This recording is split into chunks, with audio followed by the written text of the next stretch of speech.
हरे कृष्णा कृष्ण कृष्णा हरे हरे। नमस्कार दोस्तों, आज हम बात करेंगे भगवद गीता के 6ठे अध्याय के 13वें श्लोक की। यह श्लोक ध्यान योग की सबसे महत्वपूर्ण शिक्षाओं में से एक है। अगर आप अपने जीवन में शांति, एकाग्रता और आध्यात्मिक उन्नति चाहते हैं तो यह श्लोक आपके लिए बेहद ज़रूरी है। तो चलिए शुरू करते हैं। सबसे पहले आइए श्लोक पे ध्यान देते हैं। समम काय शिरो ग्रीवम धारयन्न चलम स्थिरः संप्रेक्ष्य नासिकाग्रं स्वं दिशश्चा नवलोकयन्। अर्थात भगवान श्री कृष्ण अर्जुन को ध्यान योग की सही मुद्रा के बारे में बता रहे हैं। वे कहते हैं कि योगी को चाहिए कि वे अपने शरीर, सिर और गर्दन को सीधा एक सीध में रखें। शरीर को बिल्कुल स्थिर और अचल रखना चाहिए। नज़रों को अपनी नाक की नोक पर स्थिर करना चाहिए और इधर उधर किसी दिशा में नहीं देखना चाहिए। दोस्तों, यहाँ भगवान कृष्ण एक बहुत ही महत्वपूर्ण बात स्पष्ट कर रहे हैं। जब हम ध्यान करते हैं तब हमारे शरीर की स्थिति हमारे मन को प्रभावित करती है। अगर शरीर टेढ़ा मेढ़ा है तो हमारा मन भी भटकेगा। काय शिरो ग्रीवम अर्थात यानी शरीर, सिर और गर्दन को एक सीध में रखना। इससे रीढ़ की हड्डी सीधी रहती है और प्राण ऊर्जा सुषुम्ना नाड़ी से सही तरीके से प्रभावित होती है।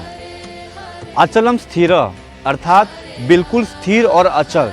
यह सिर्फ शारीरिक स्थिरता नहीं है बल्कि मानसिक स्थिरता भी है। जब हमारा शरीर हिलता डुलता है तब हमारा मन भी चंचल रहता है।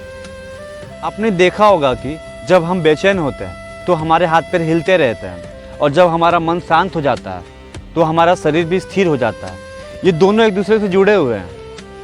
प्रेक्ष्य नासिकाग्रम ये एक विशेष तकनीक है जिसे नासिकाग्रम दृष्टि भी कहते हैं। इसमें आंखें आदि बंद रहती हैं और दृष्टि नाक की नोक पर केंद्रित रहती है।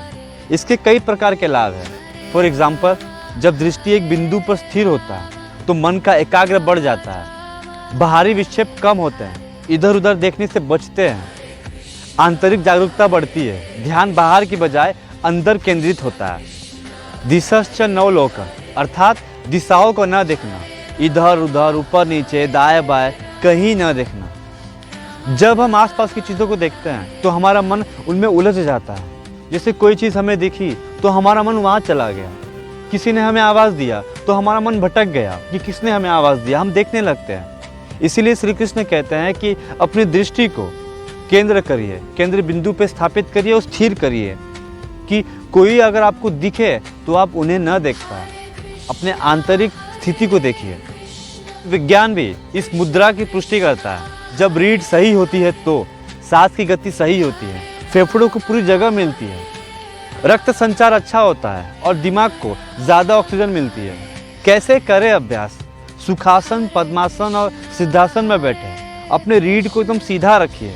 मैं तो वीडियो बना रहा हूँ इसलिए मुझे झुकना पड़ रहा है क्योंकि मुझे प्रॉपर अगर मैं खड़ा हूँ तो मेरा फ्रेम के बाहर जाएगा, इसलिए मैं ऐसे बैठा हूँ क्योंकि वीडियोस बना रहा हूँ मैं। दृष्टि को नियंत्रण करना प्रत्याहार का हिस्सा है। जब हम आँखों को नियंत्रण करते हैं तो सभी इंद्रियां ऑटोमेटिकली नियंत्रण में आ जाती है क्योंकि सारा खेल आँखों से शुरू होता है और आँखों पे जाके ख़त्म होता है। शारीरिक मुद्रा ध्यान के लिए आधार बनती है और अंततः समाधि की ओर ले जाती है। इट मीन्स परम चेतना की ओर ले जाती है। श्री रमण महर्षि कहते हैं कि शरीर स्थिर, मन स्थिर, आत्मा प्रकट।